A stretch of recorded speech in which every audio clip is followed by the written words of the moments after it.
भारत माता की जय। भारत माता की जय। भारत माता की जय।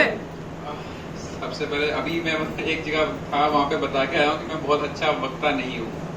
तो सबसे पहले मैं यही बताना चाहूँगा कि क्षमा चाहूँगा आप सभी से कि देर से पहुँचने के लिए थोड़ा सा बिजी शेड्यूल चल रहा है और मुझे खुद नहीं पता चल रहा कि मैं क्या वही हूँ जो पहले था। तो मतलब समझ भी नहीं आ रहा कि आप लोग जो बड़े लोग हैं वो मैनेज कैसे करते हैं, क्योंकि मुझे बहुत दिक्कत हो रही है। सबसे पहले मैं डॉक्टर दयाल सर से, डॉक्टर रेनू मैम से आभार व्यक्त करता हूँ कि आप लोगों ने मुझे बुलाया अपने आवास पे और इतना सम्मान और प्यार दिया।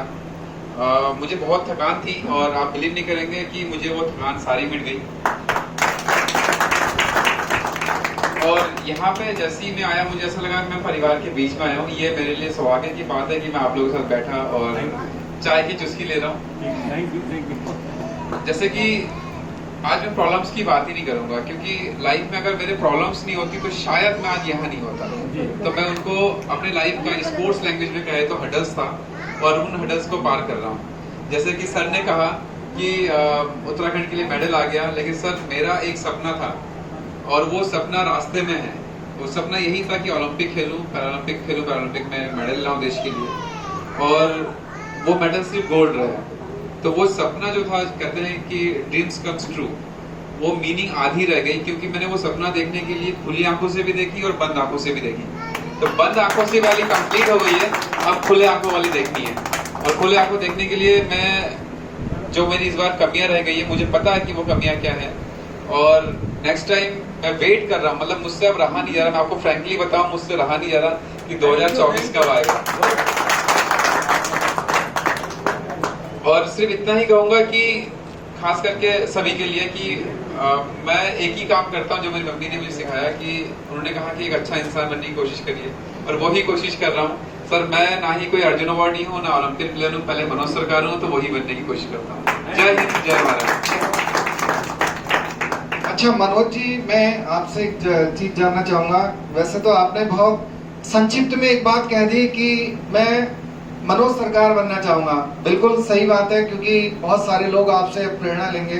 मैं ये जानना चाहूंगा कि टोक्यो ओलंपिक में, क्योंकि हमारे जैसे भारत में होता है बिल्कुल अलग ही वहाँ का जो माहौल होता है, और जैसे बहुत सारे जो हमारे पैरा ओलंपिक के खिलाड़ी हैं, ये जो भी हमारे अन्य सामान्य जो खिलाड़ी हैं, तो उनके लिए क्या आप प्रेरणा देना चाहेंगे या क्या उनको शिक्षा देना चाहेंगे कि किस तरह की तैयारी करनी चाहिए या कैसे धरातल में आगे बढ़ना चाहिए? मोस्टली जो मैंने देखा है साथी प्लेयरों को खेलते हुए, जो रिटायर्ड हो गए या फिर जो बीच में खेल छोड़ देते हैं या जो स्टार्ट करते हैं, बिल्कुल, तो मैंने देखा कि सबसे बड़ी प्रॉब्लम यही होती है कि वो दूसरों को दोष देना स्टार्ट करते हैं कि उन्होंने ये नहीं करा, उन्होंने ये नहीं करा, सरकार ने ये नहीं करा, मेरे पेरेंट्स ने ये करा। मेरा सिर्फ उनसे यही कहना है कि पहला कदम आप तो बढ़ाइए। अगर पहला कदम आप बढ़ाते हैं तो मुझे लगता है उसका सबसे पहला हाथ आपके पेरेंट्स का होता है, फिर कोच का होता है, फिर उसके बाद गवर्नमेंट आती है, प्राइवेट ऑर्गेनाइजेशन आती है जो आपका हाथ पकड़ती है, फिर सेंट्रल गवर्नमेंट आती है। जैसे आज के टाइम में अगर मुझसे बात करें, मैं टॉप स्कीम में हूँ सेंट्रल गवर्नमेंट के, और उसके तहत ये देखेंगे कि सारे एक्सपेंसेस उनके तहत है। अगर वो मुझे टॉप स्कीम में नहीं लेते और अगर मैं उनके स्कीम में पार्टिसिपेट नहीं करता, तो सर 13 टूर्नामेंट थे 10 महीने के जो इस पैरालंपिक क्वालिफिकेशन के लिए, मैं नहीं खेल पाता क्योंकि बहुत बड़ा फंड था वो। तो ये कहीं ना कहीं पहला कदम जो उठा, उसके बाद हम चलते रहे। सर एक छोटा संक्षिप्त में अपने बारे में बताना चाहूँगा। अभी तक मैं 33 कंट्री खेल चुका हूँ और 47 मेडल है, लेकिन मुझे लगता है ये मेडल सब पे भारी पड़ा है।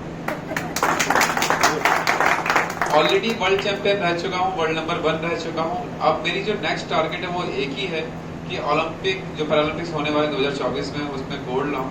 और उसमें एक सपना मेरा ऐड हो गया इस बार, क्योंकि कहीं ना कहीं इतनी बड़ी जिम्मेदारी मिली है तो कार्यभार कंधों पे बहुत ज्यादा आ गया। तो मेरी एक ही रिक्वेस्ट है सभी से, पूरे उत्तराखंड से, खास करके उत्तराखंड से, देश में तो बहुत प्लेयर्स हैं, कि नेक्स्ट टाइम जब हम लोग पार्टिसिपेट करें तो उत्तराखंड से श्री मनोज सरकार अकेले आना चाहे, ताकि बहुत सारे प्लेयर्स साथ में आए और हम साथ में मेडल लेते हैं। मनोज सरकार जी, मैं आपके लिए ये कहूंगा, तुम जानने के योग्य ब्रह्मा विष्णु अपरंपार हो। तुम जानने के योग्य ब्रह्मा विष्णु अपरंपार हो। ये सरकार जी आप ही तो कार्यक्रम का आधार हो। तो मैं सरकार जी आपसे जानना चाहूंगा, पैरा बैडमिंटन केवल आप बैडमिंटन क्यों, मतलब आपका ये जो बैडमिंटन की प्रति क्यों आपका आकर्षण गया और आप बैडमिंटन में ही क्यों गए, एथलीट में या भाला में या कई अन्य मतलब चीजों में आपका रुझान क्यों नहीं गया? ये बैडमिंटन को ही आपने क्यों अपना शौक आगे बढ़ाया और आज ये कांस्य पदक जीता? इसमें बैकफुट में अगर चला जाए तो मम्मी की एक बात मुझे याद है, वो कहते हैं कि अगर आपका ओपोनेंट या आपका सामने वाला या आपका दोस्त अगर वो काम कर सकता है तो आप क्यों नहीं। तो मम्मी की यही बात अच्छी लगती थी, और कि कभी उन्होंने ये नहीं दिखाया कि मैं दिव्यांग हूँ, मेरे में कोई प्रॉब्लम्स है। उन्होंने हमेशा यही कहा अगर सामने वाला कर सकता है तुम भी कर सकते हो। तो मैंने अपने आप को कभी दिव्यांग समझा ही नहीं। दूसरी बात, बैडमिंटन में क्यों आया, इसके पीछे रीजन मेरी मम्मी ने एक और चीज सिखाई, दो चीज लाइफ में बहुत इंपॉर्टेंट सिखाई। एक अच्छा इंसान बनने की कोशिश करना, दूसरा कि जलस जो है वो 2 टाइप्स की होती है। अगर उन्होंने बाइक खरीदी तो कभी मत कहिए कि वो बाइक खराब है, हो सकता है उनके पास फाइनेंशियल सपोर्ट उतना ही था, उतनी बाइक खरीदी। आप कोशिश करिए कि आप उससे अच्छी बाइक खरीदें। तो मेरा नेक्स्ट टारगेट यही है कि भाई मैंने ब्रॉन्ज मेडल लिया, तो नेक्स्ट टारगेट यही है कि मैं गोल्ड मेडल लेके आऊंगा। और बैडमिंटन में आने का नतीजा यही था कि मेरे साथी प्लेयर, साथी लोग, साथी दोस्त, मेरे भाई जो हम लोग जॉइंट फैमिली रहते थे, उनके लिए रैकेट्स आए, मेरे लिए नहीं आए थे। तो छोटा था मैं 5 साल का, तो रोया गिड़ाया, मम्मी से डांट भी सुनी। तो उन्होंने पीढ़ी बना के 10 रुपए का रैकेट दिया था, मुझे अभी भी याद है। और उस रैकेट से जलन थी मुझे कि मैं अपने साथी लोगों को हराऊंगा, और वही जलन यहाँ तक खींच लाई मुझे। बहुत कुछ। अच्छा, मैं एक अंतिम सवाल मेरे दिमाग में आता है, क्रिकेट के देश में हॉकी को आप कहाँ पर पाते हैं? आज कि हमारा तो देश क्रिकेट का ही रह गया है, हॉकी तो हमारा राष्ट्रीय खेल बन के खाली नामों में रह गया है। ऐसे में आप हॉकी को कहाँ पर पाते हैं? अगर देखिए इंटरनली बात करें तो बहुत सारी प्रॉब्लम्स है, तो मैं उस बारे में चर्चा नहीं करूंगा, क्योंकि मैं उनके साथ कई बार बैठता हूँ। और इवन 16 तारीख को 2 हॉकी के प्लेयर्स का मेरी मीटिंग है, इवन साथ में फैसिलिटेट कर रहे हैं हमारी कंपनी।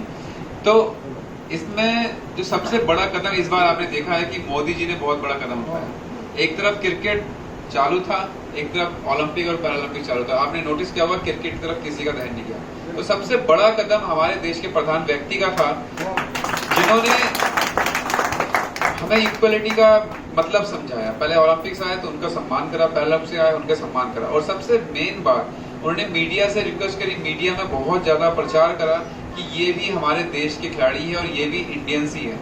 तो इसका बहुत बड़ा प्रभाव पड़ा कि आज मैं आप लोगों के बीच हूँ, मीडिया मेरे साथ घूम रहे हैं, मीडिया मेरे पीछे आ रहे हैं। तो कहीं ना कहीं इसमें सबसे बड़ा रोल मैं कहूँगा हमारे प्राइम मिनिस्टर सर का है, जिन्होंने हमें पॉपुलर करने के लिए, या फिर ये कहेंगे कि हमारी रीच बढ़ाने के लिए, हमारी आवाज को पूरे देश के कोने कोने तक पहुंचाने के लिए उन्होंने कदम बढ़ाया, और यही कदम के सहारे हम चल रहे हैं। थैंक यू, आपका बहुत बहुत आभार। क्योंकि अंतिम क्वेश्चन था, इसलिए बात में और क्वेश्चन नहीं करूंगा। आपका बहुत बहुत आभार, आपको बहुत शुभकामनाएं। आपके लिए इतना ही कहूंगा, जमीर जिंदा रख कबीर जिंदा रख, जमीर जिंदा रख कबीर जिंदा रख। हार जा चाहे जिंदगी में सब कुछ, मगर हौसले के तरकस में कोशिश का वो तीर जिंदा रख, वो तीर जिंदा रख।